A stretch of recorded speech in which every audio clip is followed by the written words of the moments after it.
Hello प्यारे बच्चों, तो आइए आज हम पढ़ेंगे एक नया chapter number 8, Stephen Hawking undying zest for life, and this is taken from English alive course book class 6. So let's start. This is a biography of late mister Stephen Hawking. We will read in this chapter about the late English physicist Stephen Hawking. If you were to learn that you will live only for 2 more years, would you get depressed or would you continue to follow your passion? बच्चों, अगर आपको ये पता चले कि आप सिर्फ अगले आने वाले 2 साल ही जीवित रहेंगे, तो क्या आप हताश निराश होंगे या फिर आप अपना जो पैशन है, जो लाइफ में आप कर रहे हैं, उसी को कंटिन्यू करेंगे? Read this biography of one of the most famous scientists in the world who, despite his severe physical disabilities, continued to follow his passion and try to unravel the mysteries of the universe. तो आइए आज हम ये biography पढ़ेंगे Stephen Hawking की, जो कि एक बहुत ही प्रसिद्ध साइंटिस्ट थे संसार में, और उनकी फिजिकल डिसेबिलिटीज़ होने के बावजूद भी उन्होंने अपना जो पैशन है उसको फॉलो किया, उसी को कंटिन्यू रखा, और उन्होंने अनरेवल होता है जैसे कुछ सुलझाना, तो उन्होंने जो बहुत सारी रहस्यमय गुत्थियाँ थी यूनिवर्स की, वो सुलझाई. When I was 12, one of my friends bet another friend a bag of sweets that I would never come to anything. तो जब ये स्टीफन हॉकिंग क्या कहते हैं कि जब वो मात्र 12 वर्ष के थे, तो उनका एक मित्र ने दूसरे मित्र से ये शर्त लगाई कि ये लड़का लाइफ में कभी कुछ नहीं कर पाएगा उनके बारे में. I don't know if this bet was ever settled and if so which way it was decided. मैं नहीं जानता कि ये बेट उनमें से कौन जीता या क्या उनका निर्णय रहा. These words were spoken by Stephen Hawking, the famous scientist and astrophysicist. Astrophysicist होता है बच्चों someone who studies astrophysics or the science of the physical and chemical structures of stars, planets and other natural objects in space. तो ये जो शब्द हैं, ये जो वाक्य है, ये किसने कहा? स्टीफन हॉकिंग ने कहा था. Hawking who died in March 2018 at the age of 76. Hawking जो हैं, जिनका देहांत हुआ था मार्च 2018 में, और उस समय उनकी आयु जो थी वो 76 वर्ष थी. became world renowned not only for his scientific achievements but also because he survived for 55 years with a disease whose life expectancy is not more than 5 years.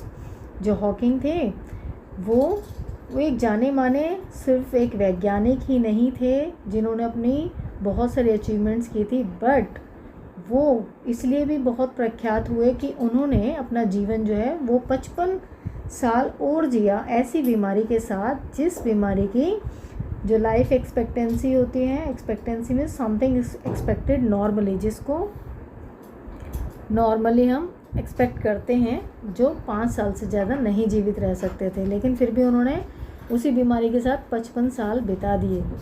An extraordinary student, Hawking was pursuing his PhD at Cambridge University when he was given the grim news.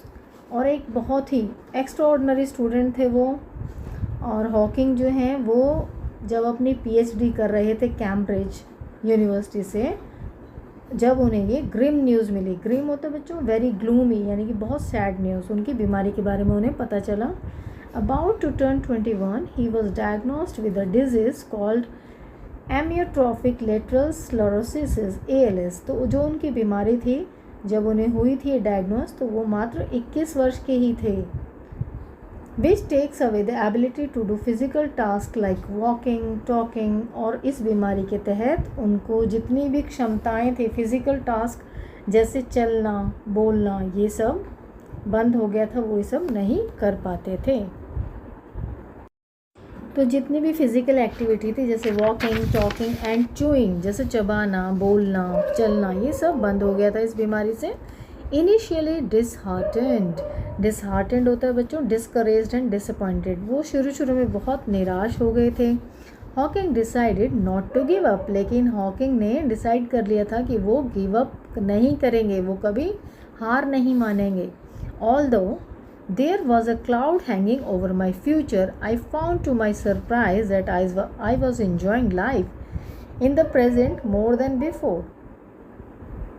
He once said with a sense of purpose. उन्होंने एक बार क्या कहा कि मैं जानता था कि मेरा जो फ्यूचर है उसके ऊपर बादल मंडरा रहे हैं, मतलब वो सब खतरे में चला गया उनका जो फ्यूचर था, और उन्हें ये सरप्राइज़ हुआ कि वो पहले से ज़्यादा अब प्रेजेंट लाइफ में ज़्यादा इन्जॉय करते हैं। उन्होंने एक बार ये कहा। माई गोल इज़ सिंपल, उनका जो ध्येय था वो बहुत ही साधारण था। It is a complete understanding of the universe, why it is as it is and why it exist at all.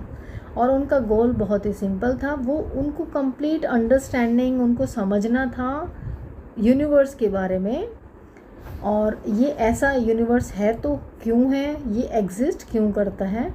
Hawkins intuition होता है बच्चों the ability to understand something immediately based on your feelings. जैसे हमें कभी कोई किसी चीज़ की feeling आ जाती है कि ऐसा होने वाला है, पूर्वाभास हो जाता है, मैं पूर्व पहले से ही, उसे इंट्यूशन कहते हैं।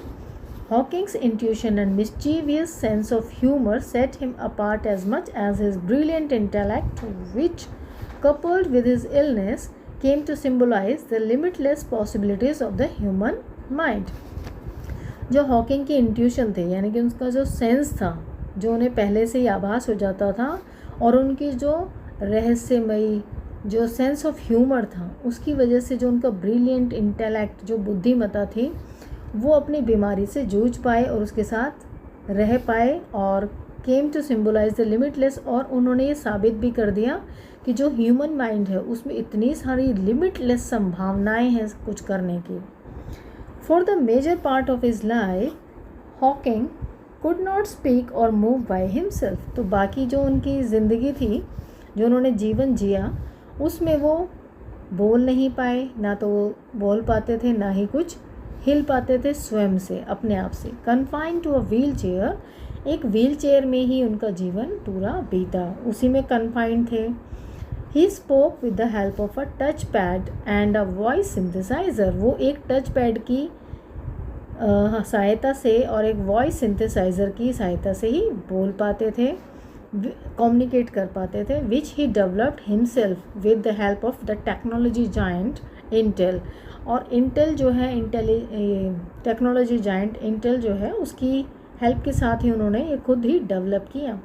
It allowed him to select words on a computer screen, जिसकी वजह से वो खुद ही वर्ड्स कंप्यूटर स्क्रीन पे चूज़ कर पाते, सेलेक्ट कर पाते थे, that were then pass through a speech synthesiser. फिर वो वर्ड्स जो हैं स्पीच सिंथेसाइज़र के थ्रू होकर गुजरते थे।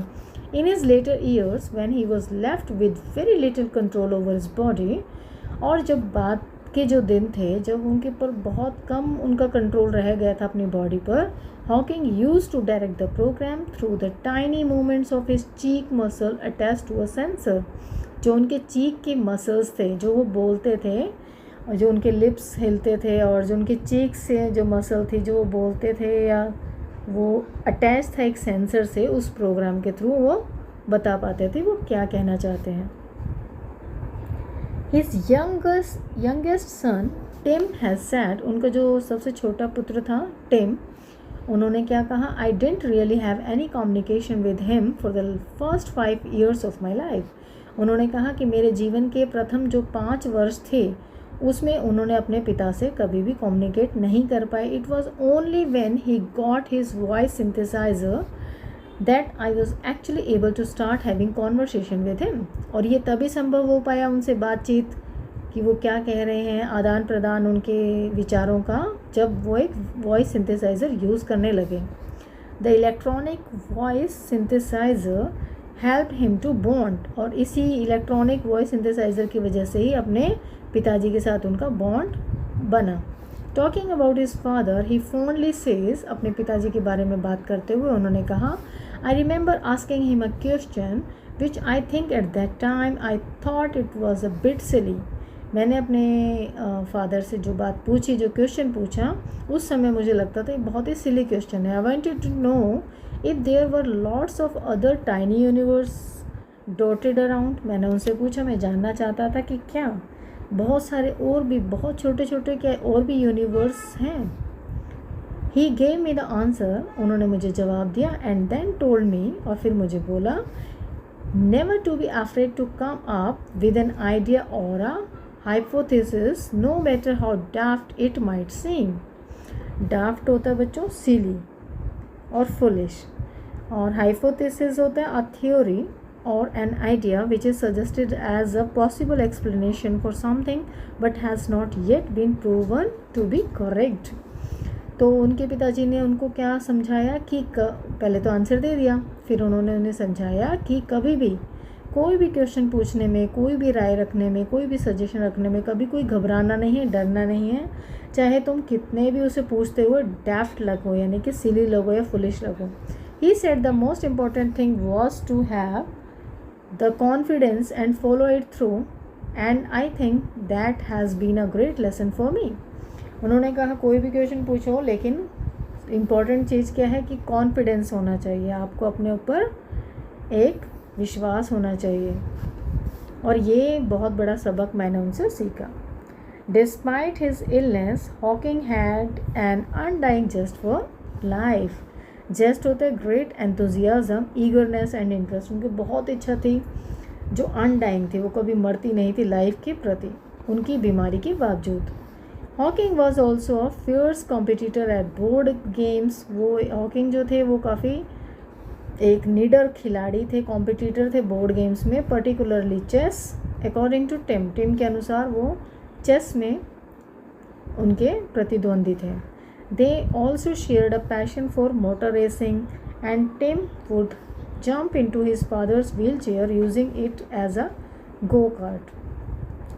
और वो अपने पैशन को शेयर करते थे जो मोटर रेसिंग के लिए था, और जो टिम था उनकी व्हील चेयर पर अपने फादर के जंप कर देता था, जैसे एज अ गो कार्ट उसे यूज़ करते थे।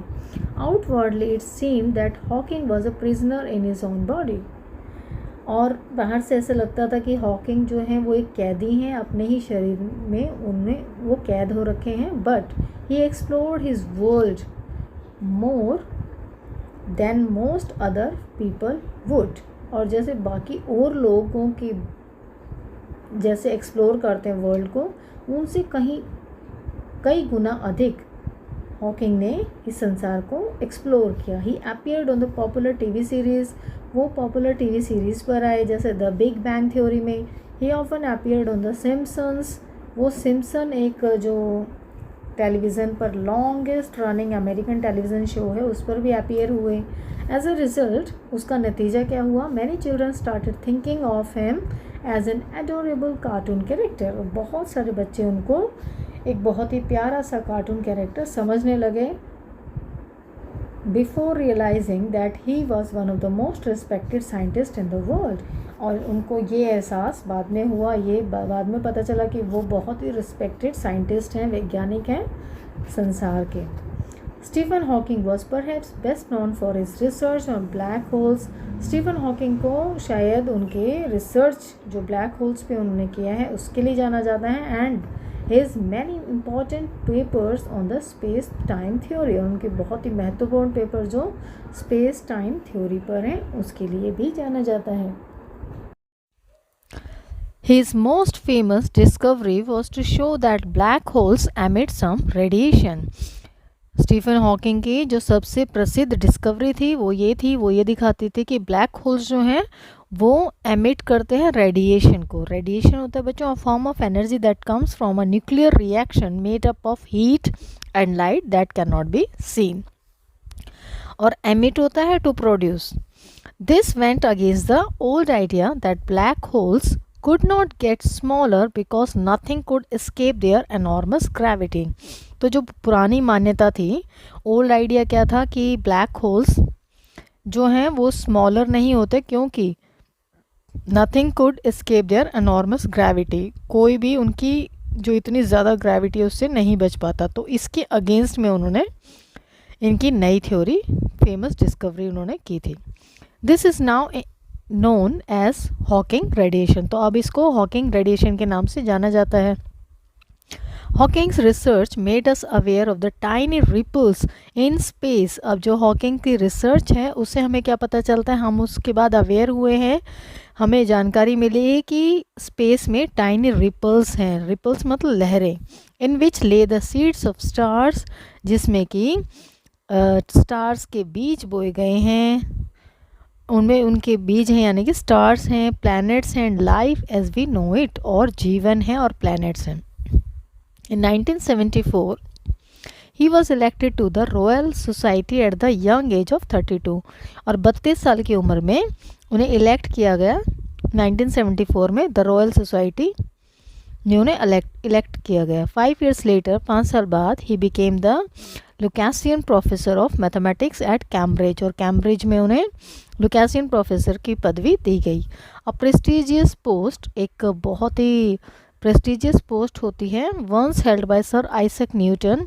ये पोस्ट एक बार सर आइजैक न्यूटन के द्वारा ग्रहण की गई थी। And the father of computer Charles Babbage, और चार्ल्स बाबेज द्वारा भी ये पद ग्रहण किया गया था। Recipient of the Albert Einstein award, और ये इनको एल्बर्ट आइंस्टाइन अवार्ड से भी नवाजा गया था। The Copley Medal, the Fundamental Physics Prize, the Presidential Medal of Freedom in 2009, ये सभी अवार्ड्स जो हैं मिस्टर हॉकिंग को मिले थे। Hawking once said, my work and sense of humour keep me going, और मिस्टर हॉकिंग ने एक बार क्या कहा था, जो मेरा कार्य है और जो मेरा सेंस ऑफ ह्यूमर है, जो मेरा हास्यवृत्ति की जो एक मेरा नेचर है, उसी की वजह से मैं आगे बढ़ता जाता हूँ। Most people would have been disheartened in Hawking's place. अब बच्चों, अगर उनकी जगह कोई और भी होता तो वो एकदम टूट जाता। But Hawking faced his illness with a remarkable will to live and a great sense of humour. लेकिन हॉकिंग ने क्या किया, उन्होंने अपनी बीमारी का सामना किया और एक जीने का दृढ़ विश्वास रखा, और एक ग्रेट सेंस ऑफ ह्यूमर भी था उनका। ही बिलीव्ड इन पॉजिटिविटी, वो सकारात्मकता में विश्वास रखते थे। And counted humour as a strength, और अपनी ह्यूमर को उन्होंने स्ट्रेंथ बनाया। Whether to defend his theories और टू फेस लाइफ चैलेंजेस, और जो डिफेंड करने के लिए थ्योरी को और लाइफ के चैलेंजेस को। In Cambridge, Hawking was notorious in his youth for his wild driving of his wheelchair along the streets of Cambridge, scaring unsuspecting students like a mischievous child. Mischievous होता बच्चों शैतान। तो Hawking जो थे वो एक नोटोरियस थे। Notorious means infamous, well non for something bad. वो किसी एक बैड चीज़ के लिए जाने जाते थे अपने यूथ में, जब वो जवान थे। किस चीज़ के लिए? वो वाइल्ड ड्राइविंग ऑफ इस व्हील चेयर, जो अपनी व्हील चेयर को स्ट्रीट्स ऑफ कैम्ब्रिज, कैम्ब्रिज के स्ट्रीट्स में जब वो चलाते थे अपनी व्हील चेयर को, तो बहुत ही रफ तरीके से ड्राइव करते थे, वाइल्ड तरीके से, स्केयरिंग अनसस्पेक्टिंग स्टूडेंट्स, और वो काफ़ी स्टूडेंट्स को डरा देते थे जैसे कि एक शैतान बच्चा करता है।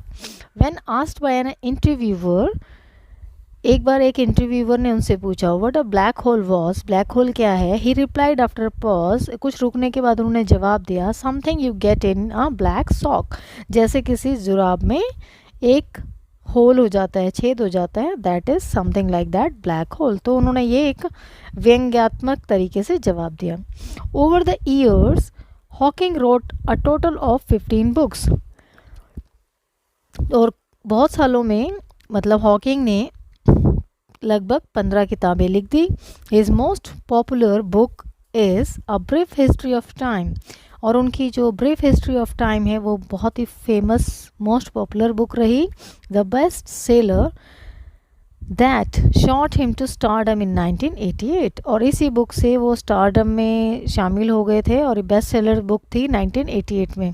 It cover topics like the big bang and the black holes in simple terms that could be understood by the common reader, और कोई साधारण इंसान भी अगर वो किताब को पढ़े तो उसे भी इजीली समझ में आ जाता है बिग बैंग और ब्लैक होल्स की थ्योरी के बारे में।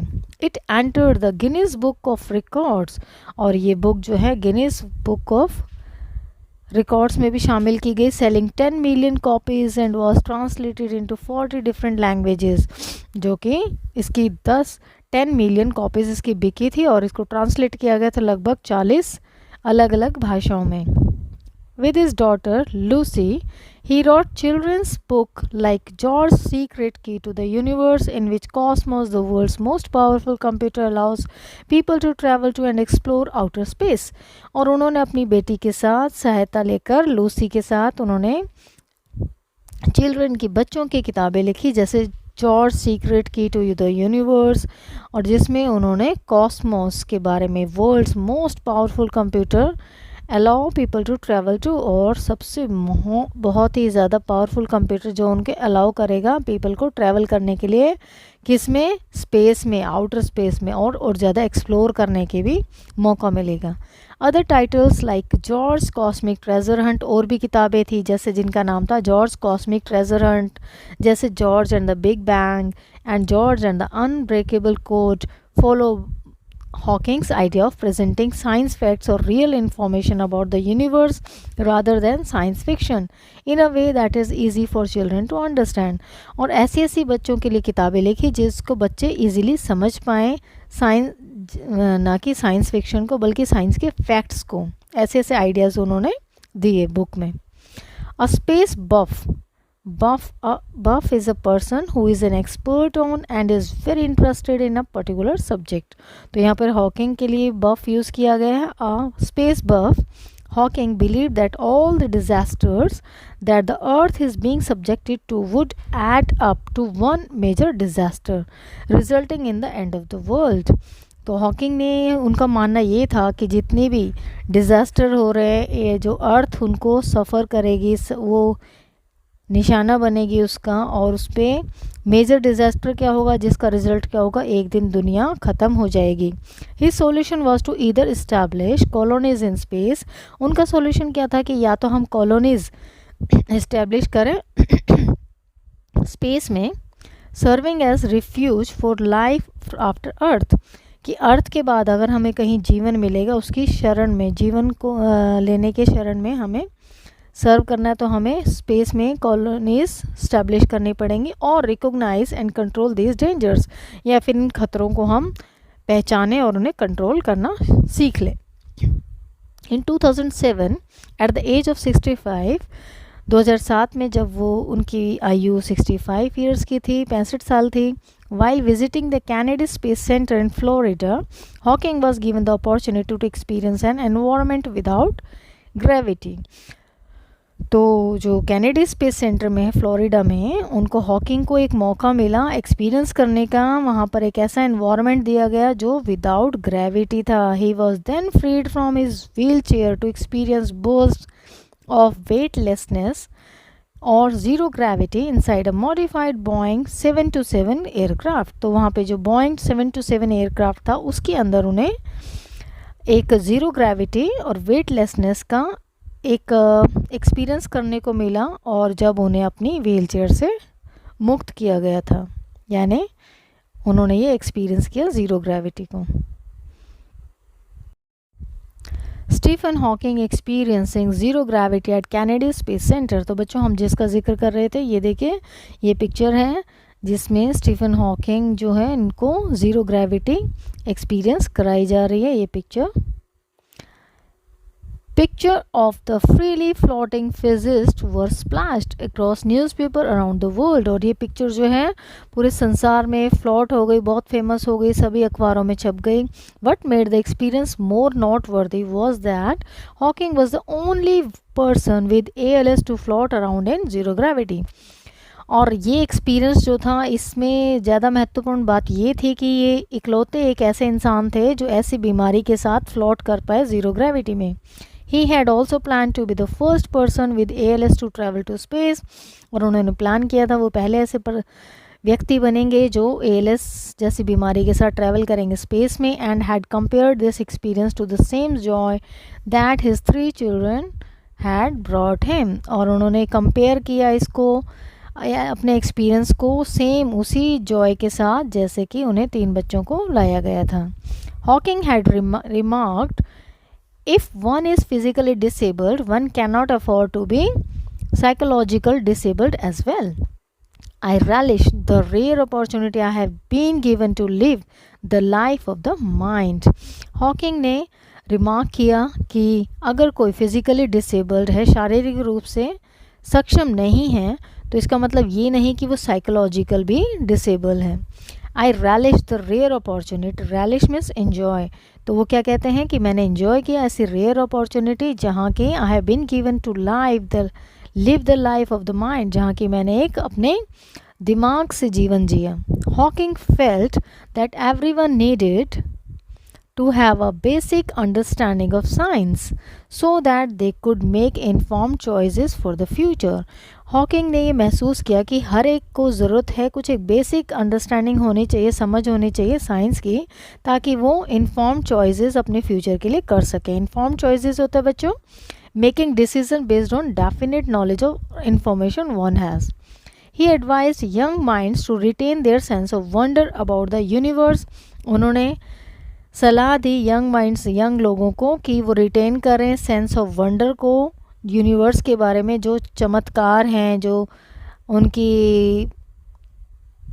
उनको सरप्राइज होता है जिन बातों को लेकर, and remain up to date about the recent developments in the science and technology. और दिन प्रतिदिन जो विज्ञान में चमत्कार हो रहे हैं, जो डिस्कवरीज हो रही हैं, उनसे वो अपडेट रहें, रिसेंट डेवलपमेंट्स क्या क्या होती हैं. ही सेड, उन्होंने कहा, communicate plainly what you are trying to do in science, and who knows, you might even end up understanding it yourself. तो उन्होंने कहा कम्युनिकेट करो आप कि आप साइंस में क्या कर रहे हो, एंड हु नोज़, और कौन जानता है, हो सकता है आप अपने आप ही इसकी समझ रखते हो और अपने आप ही इन सब चीज़ों को समझ जाओ. His illness might have frozen his body, उनकी बीमारी में ने हो सकता है उनकी बॉडी को फ्रोज कर दिया हो, जमा दिया हो. And his voice might have revealed no emotions, और जो उनकी आवाज़ है हो सकता है उससे कुछ इमोशंस रिवील ना हुए हों. बट द ब्रिलियंट माइंड, लेकिन जो उनका इतना बेहतरीन दिमाग था, that was housed within it knew no boundaries, लेकिन उनके जो दिमाग में इतनी ब्रिलियंट इंटेलेक्चुअल थे, उसके लिए कोई भी बाउंड्रीज नहीं थी, कोई भी सीमाएं नहीं थी. I am not afraid of death, वो क्या कहते हैं कि मैं मृत्यु से नहीं डरता. But I am in no hurry to die, लेकिन मैं मरने की भी जल्दी में नहीं हूँ. I have so much I want to do first, मुझे बहुत कुछ अभी करना है. For Hawking the possibilities were endless, और हॉकिंग के लिए जो संभावनाएं थी वो एंडलेस थी, असीमित थी. तो बच्चों, this was all about this chapter and I hope you understand the chapter. Thank you for watching.